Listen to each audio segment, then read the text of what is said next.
Good morning to all of you. कैसे हैं आप सब? दीपावली की ढेर सारी शुभकामनाएं आप सभी को। अच्छे से दिवाली मनाइए। जैसा कि आपको पता है, ये साइंस का दूसरा क्लास है। पिछले क्लास में हमने पढ़ाया था इंट्रोडक्शन ऑफ साइंस, जिसमें विज्ञान की परिभाषा बताया था, विज्ञान कितने भागों में बांटा है वो बताया था। उसी में मैंने बताया था कि विज्ञान को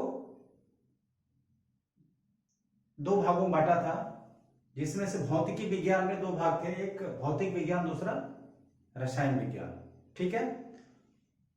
अब भौतिक विज्ञान के मैंने 8 चैप्टर बताए थे। उन 8 चैप्टरों में सबसे पहले हमारा मैकेनिक्स था। तो आज हम मैकेनिक्स पढ़ेंगे और मैं आपको बता दूं कि पूरे फिजिक्स का आज जो क्लास होगी, आज हम जो पढ़ाएंगे वो पूरे फिजिक्स का, पूरे विज्ञान का एक तरह से समझ लीजिए कि आधार है, जड़ है। आप चाहे कितने भी बड़े पोस्ट पे पहुंच जाएं, चाहे नासा में वैज्ञानिक हो जाएं, ये जो चीजें हैं वो कभी भी साथ छोड़ने वाली नहीं है। ठीक है।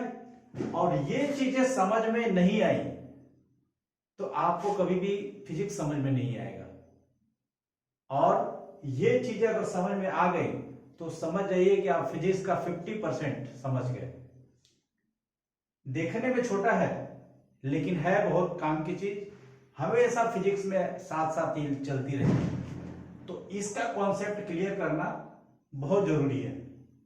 ठीक है। पूरा समय लेंगे इसको, जरूरत पड़ेगा तो इसको 2 पार्ट में कर लेंगे। ठीक है। कोई जल्दी नहीं है, लेकिन आराम से समझेंगे, अच्छे से समझेंगे।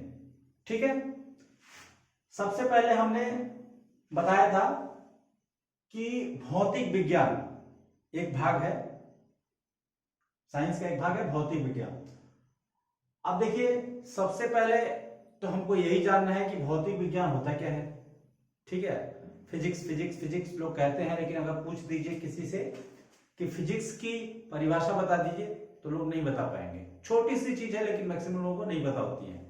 ठीक है। तो इसका डिफिनेशन है, जान लीजिए कि विज्ञान की वह शाखा, ठीक है, विज्ञान की वह शाखा जिसमें द्रव्य तथा ऊर्जा के विभिन्न रूपों को और उनके बीच अन्योन्य क्रियाओं का अध्ययन करते हैं, उसे हम भौतिक विज्ञान कहते हैं। ठीक है। आप चाहें तो इसको लिख भी सकते हैं, लिख सकते नहीं है, लिख ही लीजिए। ठीक है। और इसको याद कर लीजिएगा। विज्ञान की, एक बार और बता देता हूं, विज्ञान की वह शाखा जिसमें हम द्रव्य एवं ऊर्जा के विभिन्न रूपों एवं उनके बीच के अन्योन्य क्रियाओं को अध्ययन करते हैं, उसे हम भौतिक विज्ञान कहते हैं। ठीक है। अब इसमें, इसके डिफिनेशन में 2 शब्द आएंगे, 2 शब्द आ रहे हैं। पहला द्रव्य, दूसरा ऊर्जा। ठीक है। अब इनको भी जानना जरूरी है, ये दोनों महाशय कौन है। ठीक है। क्योंकि इनको जब नहीं जानेंगे तो इसको कैसे जानेंगे, डिफिनेशन ही समझ में नहीं आएगी। तो द्रव्य जो है, इसको इंग्लिश में बोलते हैं मैटर। ठीक है। मैटर वो वाला नहीं जो मामला, मैटर हो गया मामला हो गया, वो वाला नहीं मैटर, ये द्रव्य वाला मैटर है। ठीक है। मैटर किसे कहते हैं, द्रव्य किसे कहते हैं? तो जो वस्तु, जो भी चीज जिसमें कुछ द्रव्यमान होता है और जो स्थान घेरती है, ठीक है, उसको हम द्रव्य कहते हैं। ठीक है ना। दूसरा, और इसका एक और चीज है, एक और इसमें जोड़ लीजिए, जिसको हम प्रत्यक्ष या अप्रत्यक्ष रूप से मेजर कर सके, उसको हम द्रव्य कहते हैं। ठीक है। अब इस रूम में जो भी चीजें हैं, जैसा आप जहां बैठे होंगे, चेयर पे बैठे होंगे, टेबल पे बैठे होंगे, तो chair, table, mobile, pen, copy, आप अपने दिमाग में उसका इमेज बना के देखिए और देखिए उसमें द्रव्यमान है, अगर द्रव्यमान है, स्थान घेर रहा है, तो वो मैटर है, चाहे कोई भी चीज है, ठीक है, वो द्रव्य है, ठीक है। अच्छा, एक चीज और लोगों को कंफ्यूजन होता है कि द्रव्य और द्रव वो एक समझ लेते हैं, ठीक है, तो वो दोनों अलग अलग चीज हैं। द्रव क्या होगा मैं आगे बताऊंगा, ठीक है ना। ये द्रव्य है और वो द्रव है, वो लिक्विड है, ये मैटर है, ठीक है। ये आपको समझ में आ गया। स्टेप वाइज स्टेप हम लोग समझते चलेंगे, और अगर कहीं भी कोई भी दिक्कत होगी तो आप कमेंट कीजिएगा, उसको हम फिर दोबारा से कोशिश करेंगे कि नेक्स्ट क्लास में उसको क्लियर करेंगे, ठीक है, एक पॉइंट उसको बना के। दूसरा शब्द आया था ऊर्जा, एनर्जी, इसको इंग्लिश में बोलते हैं एनर्जी, ठीक है। तो इसको ऊर्जा, आप देखिए क्या होता है। अब जैसे हम हैं, लोग बोलते हैं ना कि अरे ये आदमी बहुत ही ऊर्जावान है, ठीक है, खली बहुत ऊर्जावान है। तो अब उसको कैसे हम मेजर कर सकते, कैसे बोल रहे हैं कि वो ऊर्जावान है और दूसरे को बोल रहे हैं कि वो ऊर्जावान नहीं है, क्या ऐसा डिफरेंस दोनों में लग रहा है, क्या हो रहा है, क्यों उसके पास ऊर्जा ज्यादा है और क्यों जो कमजोर है दुबला पतला उसके पास ऊर्जा कम है, कैसे हम डिफरेंस कर रहे हैं। तो सपोज दैट कि एक एग्जांपल ले लीजिए कि किसी को उठाना है या कोई वेट उठाना है, ठीक है, खाली उठा लेगा, लेकिन जो दुबला पतला है वो नहीं उठा पाएगा। 50 किलो का वेट है, खाली उठा लेगा, लेकिन दुबला पतला जो खुद 50 किलो का है वो कैसे उठा पाएगा। तो मतलब किस चीज से हम डिफरेंस कर रहे हैं, उसके काम करने के, ठीक है, काम ही तो किया है वो, हमने काम ही तो किया है वो, तो हम उसके कार्य करने की क्षमता से ऊर्जा को डिफरेंशिएट कर रहे हैं, ऊर्जा को अलग कर रहे हैं, ठीक है। इसका मतलब यह हुआ कि कार्य करने की क्षमता को ऊर्जा कहते हैं, ठीक है।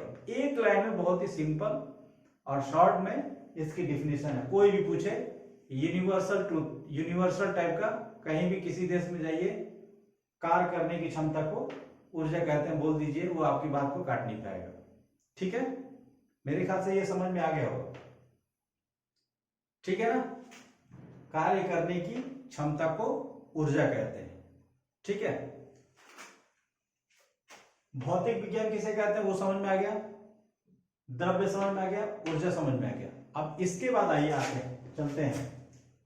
अब इसके बाद आती है भौतिक राशि। मैकेनिक्स में सबसे पहले आता है भौतिक राशि, ठीक है।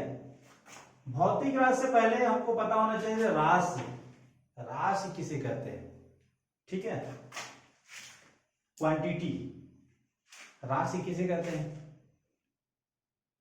देखिए हमने साइंस का डिफिनेशन क्या पढ़ा था, पूरे भौतिक जगत में जो भी घटनाएं होती हैं, ठीक है, पूरे भौतिक जगत में जो भी घटनाएं होती हैं उसके सिस्टमैटिक नॉलेज को साइंस कहते हैं, ठीक है। तो वो जो घटनाएं होती हैं भौतिक जगत में, जो घटनाएं होती हैं उसके गुणों को हम राशि बोलेंगे, ठीक है। फॉर एग्जाम्पल, जैसे कि कोई भौतिक जगत में एक घटना हो रही है कि एक गाड़ी रोड पे जा रही है, ठीक है। अब उसका गुण क्या है, चाल, दौड़ना, तो वो क्या हो गया, चाल क्या हो गया, राशि हो गई, ठीक है, समझ में आ गया। तो इसके बाद आता है भौतिक राशि, ठीक है, भौतिक राशि। अब भौतिक राशि किसे कहते हैं, अभी तो राशि किसे कहते हैं ये तो बता दिया, लेकिन भौतिक राशि किसे कहते हैं। भौतिक राशि उसे बोलते हैं जिसको हम संख्या के रूप में दर्शा सकें और उसको डायरेक्टली या इनडायरेक्टली मेजर कर सकें, उसको क्या बोलेंगे, भौतिक राशि, ठीक है। क्लियर है यहां तक। नेक्स्ट, भौतिक राशि को कितने तरह से, ये देखिए, जिसे हम संख्या के रूप में प्रकट कर सके, ठीक है, उसे हम भौतिक राशि कहते हैं। अब ये कितने तरह का होता है, दो तरह का होता है। पहला क्या है, अदिश राशि, दूसरा क्या है, सदिश राशि। अदिश राशि को इंग्लिश में स्केलर क्वांटिटीज कहते हैं, सदिश राशि को इंग्लिश में वेक्टर क्वांटिटीज कहते हैं। इसको देखिए हिंदी का भी नाम और इंग्लिश का भी नाम दोनों याद रखिए, कारण कि एग्जाम में एग्जामिनर हिंदी का भले पेपर हो, भले ही पेपर हिंदी में आया हो, लेकिन वो स्केलर लिख देता है। ठीक है, स्केलर क्वांटिटी क्या होता है बता दीजिए। तो इसलिए जरूरी है कि इन दोनों को इंग्लिश और हिंदी दोनों में नाम याद रखिए। ठीक है, बहुत सारे एग्जाम में इंग्लिश का शब्द पूछ लिया है, हिंदी मीडियम एग्जाम का मीडियम हिंदी है, फिर भी इंग्लिश का शब्द पूछ लिया है, इसलिए इंग्लिश का शब्द और हिंदी का शब्द दोनों याद रखिए। ठीक है, अब देखिए ये हमने जो डिफरेंशिएट किया है भौतिक राशि को, ठीक है, वो किस आधार पे डिफरेंस किया है? दिशा के आधार पे, ठीक है ना, डायरेक्शन के आधार पे। ठीक है, सबसे पहले हम समझते हैं अदिश राशि। अब देखिए अदिश को संधि विच्छेद कीजिए, अधन दिश। 50% फिजिक्स मैं आपको बता रहा हूं कि 50% ज्यादा हो जाएगा, मतलब 10 to 20% फिजिक्स नाम से ही समझ में आएगा। थोड़ा सा कॉमन सेंस लगाइए, नाम से ही उसका डिफिनेशन वो क्या होता है पता चल जाता है। ठीक है, अदिश राशि, अदिश को संधि विच्छेद कीजिए, क्या होगा? अधन दिश। अ मतलब